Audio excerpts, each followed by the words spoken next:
I'm Nanci Nott, and today I'm talking about stuff with Barry Jonsberg. Thank you so much for having a chat with me this morning. I'm really excited to talk to you about your book. Absolutely not a problem. It's always nice to chat. I have a question for you about Ashley, if that's okay. Oh, yeah. Because one of my favourite things actually about this book was the fact that you have got a girl who is not incredibly likable, not incredibly relatable. She's not like... No, not particularly. No. I mean, she's still human, and you don't want a perfect character, but that's one of my favourite things actually about this book, because I think one thing that fiction does need is more unlikable female protagonists, because you get an unlikable male protagonist, he's an anti-hero and everyone loves him. And, but then you get a female protagonist who's like, human and not perfect, and people get all funny about it. I think Ashley's character sort of, again, came out of this idea of what would a girl who's lived her entire life being told how wonderful she is and she can have everything that she wants, being protected from the outside world. In other words, she's spoiled rotten.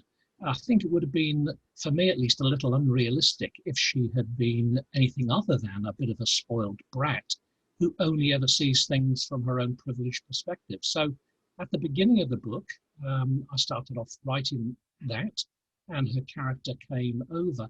I think as the book progresses and she learns more about the situation, in particular more about the outside world and inequality, so she learns from her brother but also from her personal experiences with Zaina and the gang, she obviously becomes more aware, and she suddenly starts to take notice of other people other than herself. In particular, she starts to appreciate her brother for who he is and what he does for her. So she grows, I think, throughout the story. And actually, my editor in the first draft of the book, when she was going through it, said, "I think you need to tone down her unlikability, because at the beginning she is horrible." So, no, I mean, I did. I made her worse in the first draft than she comes over in the final draft, but she still comes over, I think, as being pretty unlikable, a difficult girl to like, I think, from the reader's perspective, until such time as she starts to grow and to see things differently. So hopefully that's the way it comes over. Obviously, it's one of my favourite things about the book, so I don't think it came over in a bad way, but I found it quite impressive. Did you have a difficult time or an easy time getting into the mind of a 13-year-old girl, or I mean, I'm assuming you've never lived as a 13-year-old girl, but did you feel like you naturally slipped into that character's mind? Yeah, I think Catch Me is about my 20th book for young adults and children, and I've probably written from a female perspective well over 50% of the time. So my very first book, which is called The Whole Business with Kifo and the Pitbull, that was written from the perspective of a 16-year-old girl, Karma Harrison. The follow-up to it, my second book, that was also written from the perspective of Karma. Obviously, My Life's an Alphabet, written from the point of view of a 13, 14-year-old girl, Candice Fee. So a lot of my books have been written from the point of view of a girl. I don't know why particularly. It normally just comes about again when I get that idea. And with Catch Me, it was, okay, I had no idea that it was called when I started to write it. But I instinctively went to Ashley as the narrator. I knew I wanted to write it first person, and I'm glad I did, because obviously the whole story is coloured through Ashley's perception. So we don't get, as readers, to understand the world around her until she sees fit to comment on it. And for Ashley, of course, it's just a normal world. So she's not going to tell us that, oh, it's set in the future, climate change has happened, because they're all things that are just her world. So we discover by degrees, as Ashley feels obliged to talk about these things. So I thought, no, I'll write it from a female perspective. And again, I'm glad I did, because later on, of course, it would have been a little bit hard to write from the perspective of Aidan. And so, no, the perspective, the narrative voice comes from the initial idea, and I just then go with what I'm told, what the characters tell me. Did you get the idea of kind of incorporating climate change into this kind of story because it is such a big topic for kids of that age at the I moment, or was didn't, it I separate? didn't, I'm not a firm believer in this thing about choosing, a contemporary issue, one that's sort of got a lot of buzz, and then writing a book about it. Because I think you're always then sort of chasing the I don't market. mean like that. I mean inspired by being around all these young people who have all this passion and just kind of being like, Oh, I yeah. yeah, I guess partly. I was in Germany about 2 years back, and I'd pretty much finished Catch Me If I Fall then. And I was in Germany for the International Literature Festival, and I was talking to a lot of German kids, and they talked an awful lot about sort of climate change. And because they said, "What's your latest book about?" So I gave them a quick rundown, and they were all incredibly interested in the whole idea of climate change. Um, so yeah, maybe at the back of my mind was this idea that climate change and steps to try and do something about it seems to be very, very popular with the young people. Thank God, because people of my age have screwed it up, and hopefully the younger generation will do something to fix the problem, unless it's too late. Um, but no, the way in which I write is that I just take a very, very small idea and just run with it and to see what happens. And with Catch Me, it was a very simple thing. It was, what happens if you've got twins and they're told that they should be looking after each other, and one takes it incredibly seriously and it dominates his life, and the other one um, isn't that bothered about it. And that literally was the idea I started with. I didn't have any idea of I had no idea of things like it being a futuristic book, no idea of climate change being introduced. But the more I wrote, the more I was discovering the story as I was writing. That's when it seemed fairly clear to me that this was set in the future. And I thought, okay, what kind of a dystopian vision is going to fit in with the story that I've got at the moment? And that's where the whole thing about sort of social inequality, um, devastating climate change, the increased funding for science, which then allows Aidan's and Ashley's mum to come to prominence in Australia and to become incredibly rich. Because artificial intelligence is the way forward if the human race is to survive. So all of these things came while I was writing it in the process of discovery. So I never start off with a kind of an agenda or a plan or anything like that. I just start off with that little idea, and I then see where it leads me.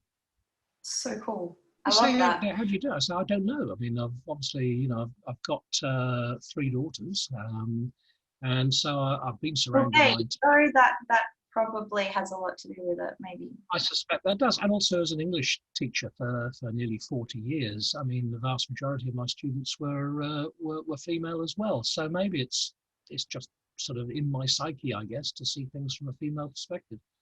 Yeah, true. That makes a lot of sense. I mean, I felt that you did well. There was no jarring, like, not once did I have the thought, she doesn't know what it's like to be a girl. Like, which I have thought reading other people's books. Like, I get very annoyed. Well, you should read "Song Only I Can Hear" because that's written from the point of view of a trans person. I've just ruined it for you now, but so that's Oh, sort that's of. amazing. I'm actually going to get your back catalogue because, as well as being curious myself, I've got 2 teenage daughters and a 9-year-old Right. who are all avid readers. So, Have you written a trilogy about a pandemic that sort of destroys the world? no, is that what you're working on now? I did that a few years back. So it's Pandora Oh, Jones Trilogy, and so that's sort of dystopian trilogy. Again, it's not written from a female perspective because it's third person, but it's all about Pandora Jones as the lead character, and so that might be worth checking out as well for teenage kids. Yeah, But no. When I say your entire back catalogue, I mean I'm going to go and buy all of your books because that's what I do when I read a book I like. I find out all the other books. I haven't researched your back catalogue yet because I've just read this. I've just, okay. you know. That's good. And watch the film. The film is of H's for Happiness is lovely. And my wife and I, we were involved in the filming of it. That Oh, was that's amazing. splendid. And I'm in it for about 3 seconds as well. I've got this little cameo. They gave me a little cameo, which was lovely. So I worked with Miriam Margolyes, the amazing Miriam Margolyes, on one scene. So, That's but awesome. but the film is most people think it's absolutely delightful. But yeah, we're going to have to watch that before we read the book because you can't watch a movie after you've read the book ever. It's terrible. You can't do it. Yep. I think that's probably wise. Yeah. I do have one more question if that's okay with you, if you've got time. Awesome. Yep. I mean, you kind of touched on this before, but for the first couple of chapters, I kept getting the feeling like something isn't sitting right, but I couldn't quite put my finger on what it was. And obviously it was the kind of not really being filled in on the setting and the time period that it's set in and all that kind of stuff. Yep. Is that because partway through you were like, actually, no, dude, this is the future? Or is it because you just purposely wanted to withhold that information to make it more impactful and kind of reveal things? I think it goes back to the thing I was saying earlier on, which was that for the narrator of the story, the world around her is perfectly normal. So in the same way, I guess that if someone was if I was writing something now about what's going on around me and it was magically transported back 100 years, people would be going, that's so strange. He seems to be operating in a way in which we partly understand, but there are all these other things that are just completely weird to us because we haven't experienced them. So I think that unsettling element at the beginning of the book, and that has been picked up by a number of people. They sort of say things don't seem right. Things seem a little bit out of joint here. There's a certain tension. We don't know what's going on. And I think that's because Ashley, for obvious reasons, doesn't see fit to reveal her surroundings, the weather necessarily. She mentions that.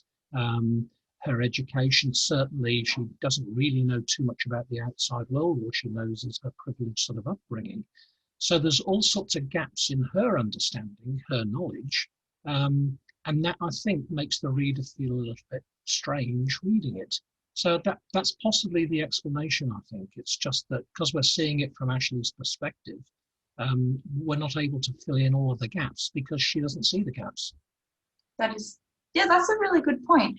I just kind of meant like your conscious choice to not reveal that information to the reader, even subtly, to begin with, which I liked. I liked that feeling of being unsettled and then gradually having it cleared away. So I think in the end, I mean, it's difficult to know what's sort of deliberate, what you intend to do and what's sort of instinctive. But I think I did want to have at the beginning of the book some sense of, I don't know, curiosity as to some idea that we're not being told the full story. But if we persevere with this, eventually we'll find out what it is. And so that's another sort of, I guess, a little basic trick to keep the reader turning the page to find out what's going on. Good. It's excellent. Quick question. Did you cry when you were writing the end? No. I do cry occasionally when I'm reading other people's books. I often cry. And I cried towards the end of Song Only I Can Hear when I was writing a bit that I can't tell you about since you've not read it. But no, I think at the end, I found the end sort of like really quite positive and fun and sort of like, sort of they've won really, I guess, against their mother who likes to control everything.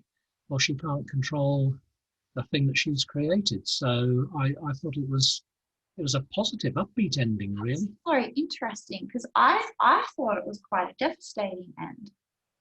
Oh, yeah. Well, I suppose I mean, yeah, I can see they did triumph, and there's positivity, and there's kind of like this secret ha ha ha, which was cool.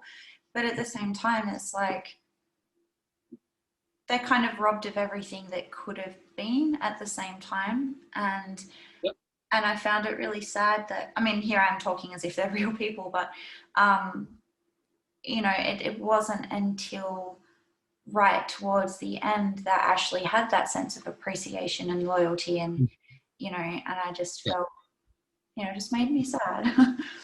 But, well, that's good. I think sort of as long as you've got emotion towards something, I think that's really good. And people have said that I should write a follow-up, so I'm thinking about maybe doing that and seeing what happens to Ashley and Aidan. At the end of the book. So we'll see. Awesome. Well, thank you so much. It was lovely talking to you, and I think you're clearly a very cool, interesting person. And absolutely not a problem. Nice to chat. So I'll doubtless hear from you again. Thank you so much, Barry. Bye. See you now.